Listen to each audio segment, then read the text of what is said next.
Hello Reformers and welcome back to Freeman. Now we've been doing a huge amount of, siege defenses. Thankfully there are none going on at the moment. It seems like the bandits have kind of learned their lesson for a little bit of time at least, and we will now be able to turn our attention to the Brotherhood. And so, yeah, as you can see here, there's actually implementation for task doing, I suppose you could say. And I think that's going to be pretty cool. Unfortunately, it's not, as you can see, not implemented just yet.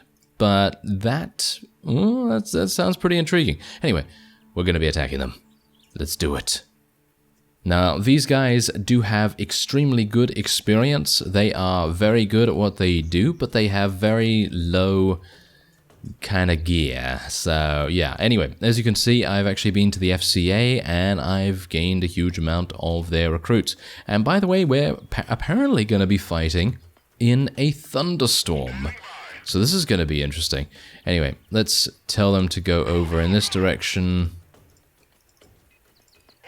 and then we will hopefully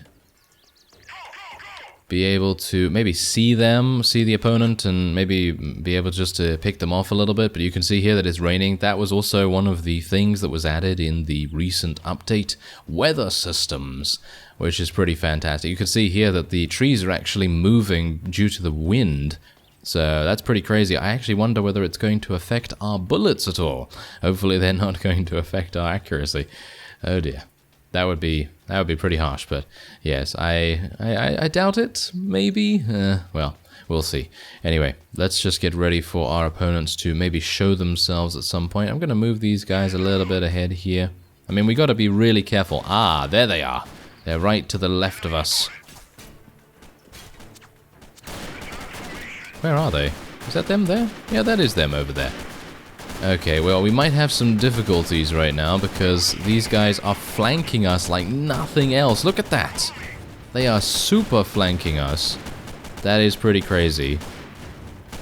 Okay, now if we could just, kill them, that would be great. I mean, they do have the height advantage, which is a huge benefit to them.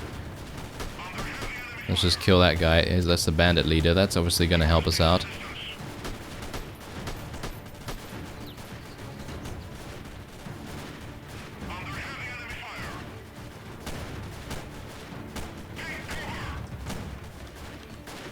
I'm actually unsure what I'm supposed to do right now because these guys are really destroying us here.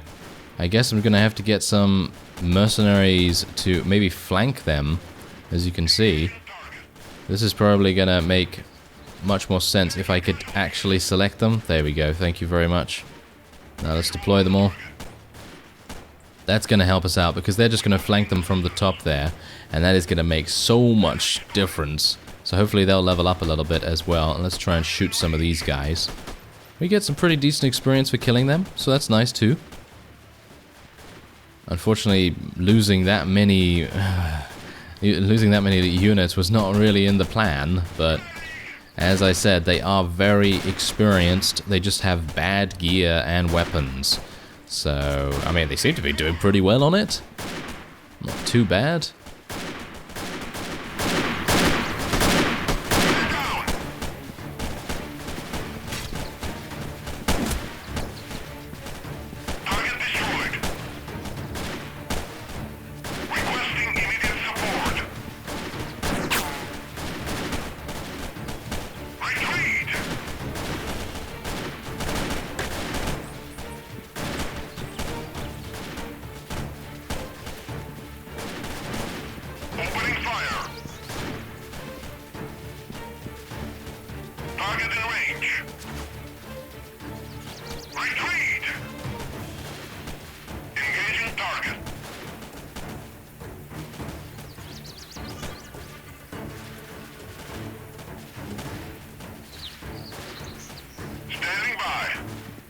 Well, I'm a bit worried about this, suffice it to say, because even though we are kind of outnumbering them, they are still able to kill many of our forces without us really being able to fight back, because they have just had the environmental advantage.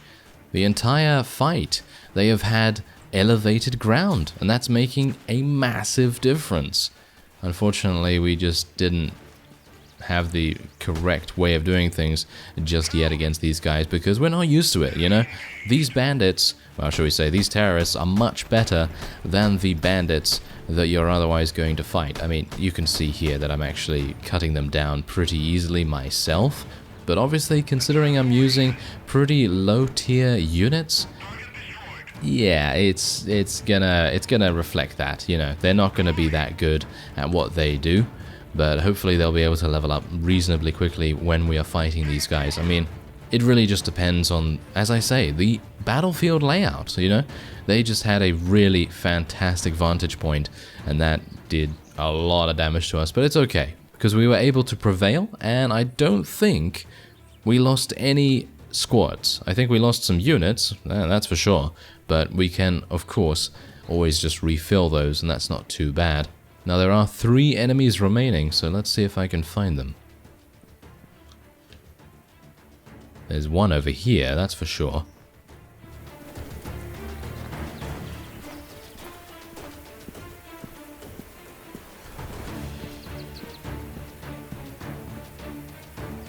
Or maybe not, because apparently he's disappeared from the map. Well, that's interesting. Where did he go? Did he disappear? Or what's actually going on here? He performed a wondrous feat of disappearing. Yes, that is pretty great, isn't it? Not really. Oh well, it seems like we're gonna have to wait a minute and see whether they can turn up on the map. Well, there you have it. The timer has gone down to 0, and you can see that they're just kind of camping in the back of the red circle there, so seems like we're going to go over there. It's a bit weird, because you saw on the map, just as well as I did, that there was an enemy very, very close by to our previous position, but that was all the way over here. I don't know how they got all the way here, but alright, that's not too bad. Now, of course, because the weather is a little bit bad at the moment, you know, a bit of a thunderstorm that we're having right here, we're having a much more difficult time of target acquisition, you could say. So, I'm actually not able to see the enemy as easily. Are they shooting from behind that bush over there? No. They're over in this direction. Okay, well, thought I saw a muzzle flash for a second, but yes, anyway, the weather does have a pretty significant effect on your own vision. It doesn't even matter, really, whether your character shoots badly or whatever the case may be, but it just seems to me like it's... Whoa, look at that. Oh, explosions. Just seems to me like the weather really affects your own vision. I'm talking about your eyes, you know, your own eyes. So yeah, that's pretty good. Anyway, there's a wonderful SMG for us, some forest pants, just in case we lose our pants. Who knows? It has happened before. And we will take those credits, as well as the tools, I suppose, and the gasoline. They're going to sell for a pretty decent amount. They seem to be adding some pretty valuable loot as well, because recently, I've just kind of not even been taking these things, you know, these pieces of loot, you know, like the cigarettes and the water and all that sort of thing, because it doesn't seem to sell for that much, and it doesn't really seem to make that much difference. But with the addition of the chemical waste and the, you know, the other things that I just picked up that I can't remember the name of now, yeah, that is obviously going to make pretty big difference. Anyway, let's try to imprison these guys. I think it's going to be very difficult for them to, well, be persuaded, because you could see that guy had compliance 1. There's no way he's going to be joining us. If that was willpower, that would be a very different story, but no, it's certainly not. Alright, so we've actually leveled up there. I'm actually kind of surprised I leveled up. You can see here that I'm now level 21. I did do a little bit of fighting off screen, but unfortunately, I was the only one getting kills. So, yeah, it didn't really help our forces that much. Anyway, what I'd like to do is I would like to level up intelligence more, but I actually don't know whether leadership is able to be leveled up any further. I mean, you can see here that commanding, it seems like you can't get any more commanding. But leadership, it's not grayed out, so you might have the opportunity to do that, which I think would be pretty awesome. But yeah, what I'd actually like to do is get steady shot and that reduces the recoil effect. I think that could be really, really useful. But then I'm thinking about armor, and I'm thinking about looting, and just all these wonderful, wonderful things.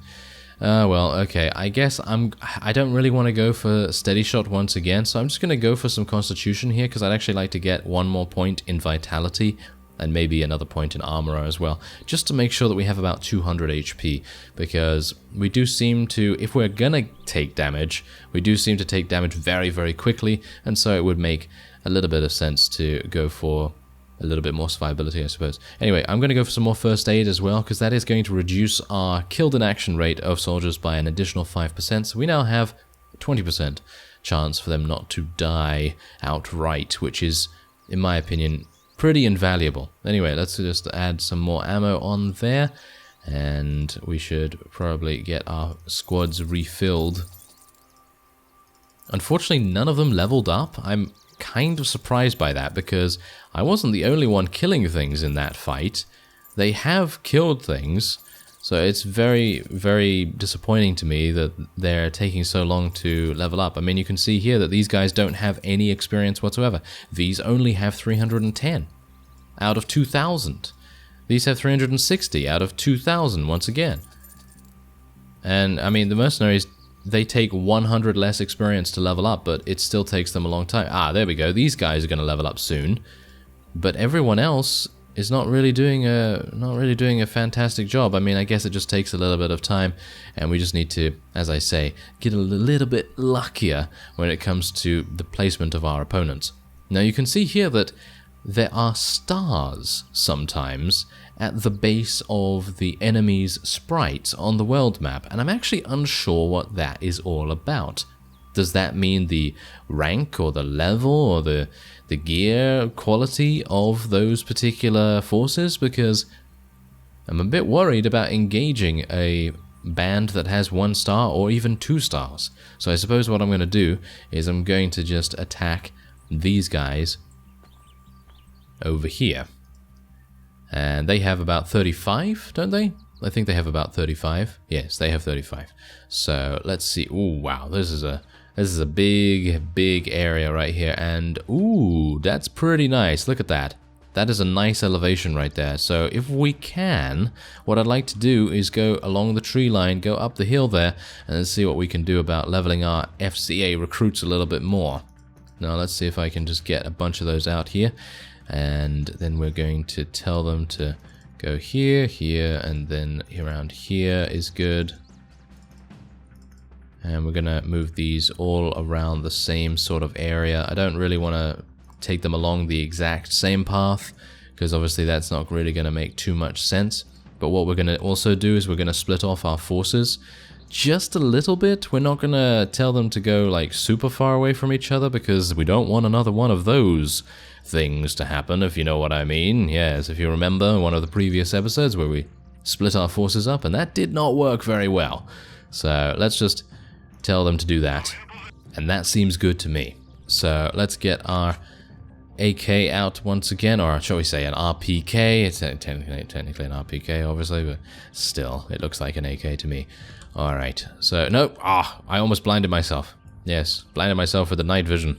Okay, so let's see how this goes, because, I mean, what I would have liked to have done was to have this tree line extend a little bit further into the red zone, so that we could potentially use a bit of a pincer movement, and that would be pretty fantastic. But obviously it really depends, you know, maybe the enemy is a little bit out of the circle, because the circle is, according to many people, where the enemy attacks. It's not where they spawn, it's where they attack. So it's where everyone is heading to in a King of the Style. King of the Style? King of the Style, yes. Yes, we are. Are we King of the Style because we have night vision goggles on? I don't really know. But Sam Fisher surely knows that he is King of the Style. At least when Michael Ironside was voicing him. But anyway, point is, yes, King of the Hill style. That's what I meant to say. Yes, fantastic. Alright, so we have 186 HP now, which is a little bit better than what we had beforehand, and hopefully once we get that additional point in vitality, we should have about 200. Now let's see where the opponent is going to come from.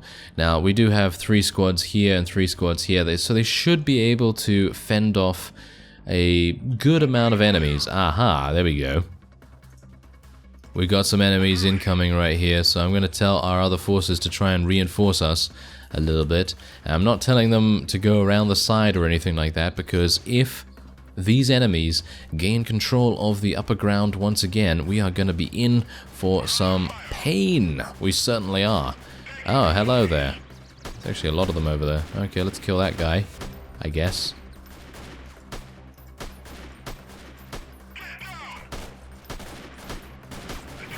Wow, we are on a roll. We are certainly on a roll right here. We're just able to do so much damage. And I'm being actually shot, which is not very good. Who am I being shot by? This guy over here? Are you serious? There's actually someone shooting me from over here? Okay, let's have a look. Where are they? That guy?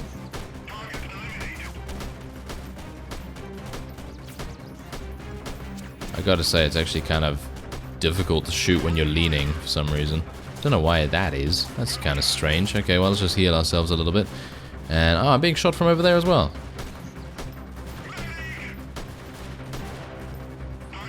Well, he's dead.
Well, it seems like we have the upper hand here, mainly because we have the elevated ground. But do bear in mind that the enemy is very resilient, and as you can see, they seem to be... Okay, I'm actually kind of surprised that they decided to do this. They gave up their entrenched positions and decided to charge at us. I don't know the logic behind that, but I suppose maybe they became desperate with us having the elevated ground. And it's kind of a shame to see that I'm actually getting all these kills. I actually don't want these kills because it's kind of taking away experience from our squads here, and we kind of need them to get as much experience as possible, but I don't really want to lose the battle literally just because our forces are not that good at the moment. So maybe they can just gain some passive experience gain from this particular bit of combat. That might be pretty good. Should I just tell them to charge in now? I don't really want to do that, but I guess I could, because they might then be able to get a little bit more experience. But this is maybe going to result in some of them dying, which is not exactly what I want to do. That is not what I want to do at all, but if we can rush them and then them get some kills, they might be able to level up a little bit quicker, which is obviously our main goal at the moment. I mean, if they... Wow, are they just going to literally just die? Maybe. Maybe, do I have to actually support them a little bit? That would be pretty bad. Seems like that. Maybe I do, maybe I don't. There's only one left. They should be able to get that one dead. I hope. There he is. Yeah, there we go. They got him. Did they? There's still one left, it says. Oh, okay, well, never mind. As you can see, out of the 35 that we had to fight, I killed 23 of them. Which I gotta say is a little... I don't know. It's probably not very good for me to do that every single time. Ooh, a steel helmet. That's pretty cool. You know what I'd like to see? I'd like to see unit customization. So you can actually give your units certain looks and things like that. I mean, you know, you don't have to give them actual gear. You could just give them customizations in terms of cosmetics. I think that'd be kind of fun too. Anyway, there you go. That will be it for that particular fight. And we're just going to imprison the rest here. I actually wonder how many prisoners I can actually take at once, because we haven't really checked that just yet. But as you can see, we're not doing too badly against the terrorists, and, well, after we've eliminated a couple more of these groups, it will be time to besiege Lubny. That will be it for this episode. I thank you very much for watching, and I will see you next time.